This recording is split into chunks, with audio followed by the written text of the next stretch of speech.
Hi. Today I'm going to talk about a sci-fi movie from 2006 called Children of Men. I told you, amigo, the human project is real. The year is 2027. Humanity has been struck by mass infertility, and in England, at the age of 18, the youngest inhabitant of the planet has died. But England is still the only country in which people are struggling with the situation, though it comes at a high price. The island is turned into a military camp with a dictatorial regime. Theo Faron tries to leave his working. He explains to his boss that the death of the famous Diego has affected him more than he thought. After a difficult train ride, Theo meets up with his old friend Jasper. The men drive down a country road to an old man's house, hidden away from people's eyes, and once again the men are surprised to see a bus pass by with migrants who had hoped to find a safe corner in England, but instead ended up in the hands of punishers. Jasper's entire room is full of reminders of a past life. The artist once had everything he could only dream of.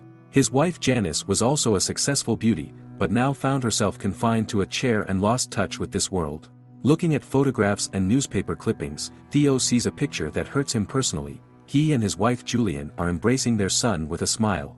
All night long, the men spend talking about the situation in the world, cracking jokes and discussing the pills that are sold in pharmacies to stop their own lives.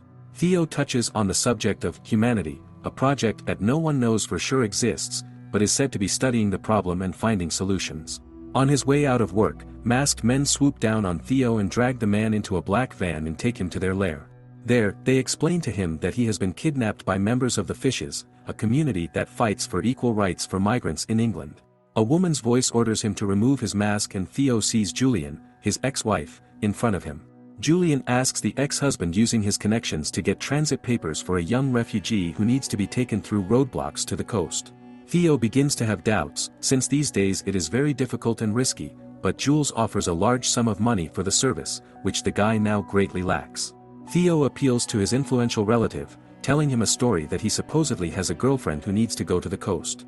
Nigel realizes that he is taking a big risk for his cousin, but still gives him a pass.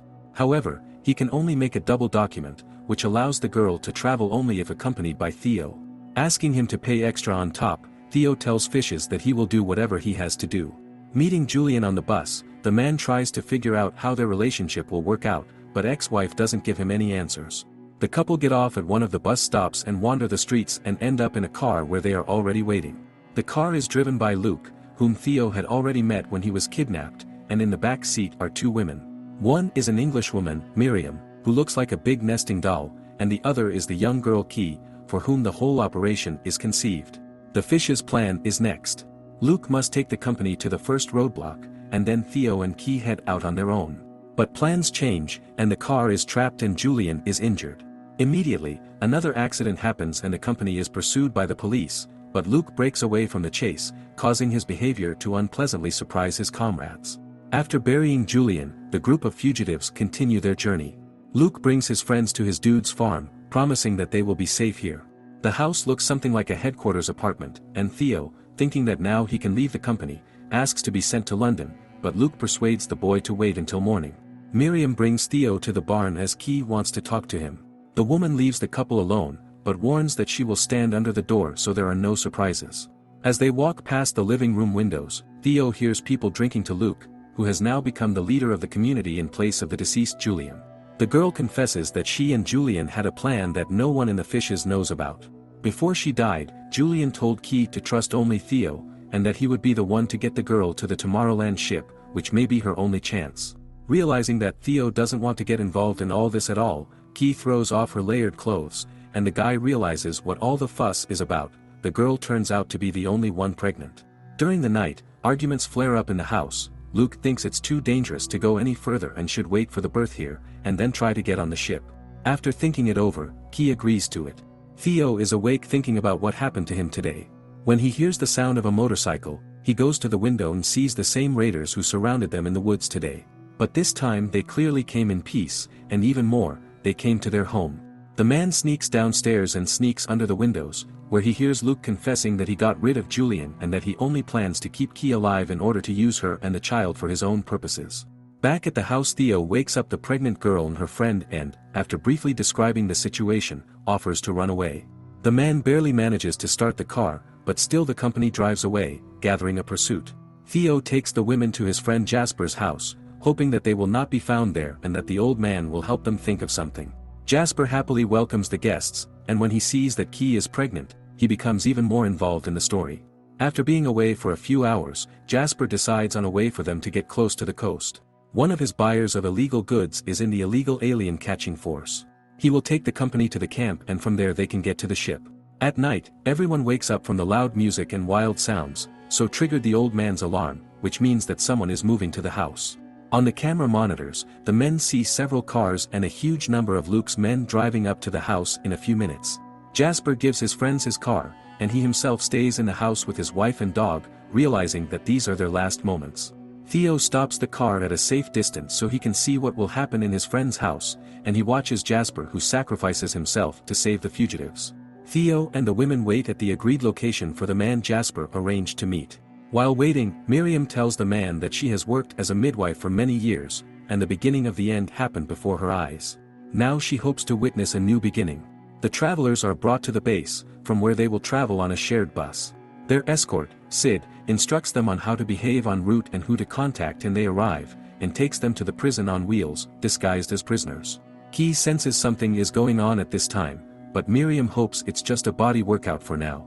It isn't long before the arrival point, but somewhere along the roadblock, the bus is stopped and soldiers selectively pick off the migrants. Miriam is among them. Those who make it to the point are driven into a kind of ghetto, where chaos and filth reign. Theo loses sight of Kee for a second, and he already has to wrestle the girl away from the local people. The man finds Marika, the local housekeeper, who is supposed to help him with Kee. The old woman gives the couple a room, but Kee only has time to be outside the closed door before the birthing process gathers momentum. Theo himself delivers a baby girl, born into the world for the first time in 18 years. In the morning, there is a knock at the door and Kee hides the baby under the covers. Sid enters the room and informs them that the town will soon be leveled. When the officer sees the child, he admits that he has no good intentions, just having learned that a lot of money is given for the heads of them, he decided to give them up. Now, after discovering the circumstances, he realizes he can get even more for them. Marika, an old gypsy woman, intercedes for the young men and helps them escape from Sid. She leads them to a house, where the couple are given rest, food, and strength, and Theo is given a pair of sneakers, as he has been walking his way barefoot all this time. At night, escorted by guards, the couple and child are led to a boat on which they can make their final dash and get to the ship. But the group falls into the hands of Luke and his mercenaries and again they fail to make their way to the right point. Theo sees which building Kee and the baby have been taken to, and the man goes there to rescue the girl. From all that has happened, from Kee's noise and excitement, the child begins to scream loudly, and upon hearing this sound, people begin to move apart or kneel down. Even the military who are storming the building freeze when they see the couple with the screaming baby in their arms, so Theo manages to get the girl out of the ring without any problems, and under Marika's guidance, take her to the cave, where a boat is already waiting for them. Gypsy sends the wayfarers away and stays in town herself. On reaching the floating lighthouse, Theo stops the boat, for a ship is due to appear here. Kee looks down and is horrified to see a pool of blood, but Theo reassures her, saying it's from him, he got hurt while running away. Remaining calm, Theo quietly fades away, leaving the girl and the baby alone. The girl joyfully informs her friend that a ship is approaching and they have been rescued, but Theo unfortunately doesn't hear it anymore. That's the end of the movie. Thank you for watching. Write in the comments what you think about this movie. And don't forget to support us with likes and subscriptions.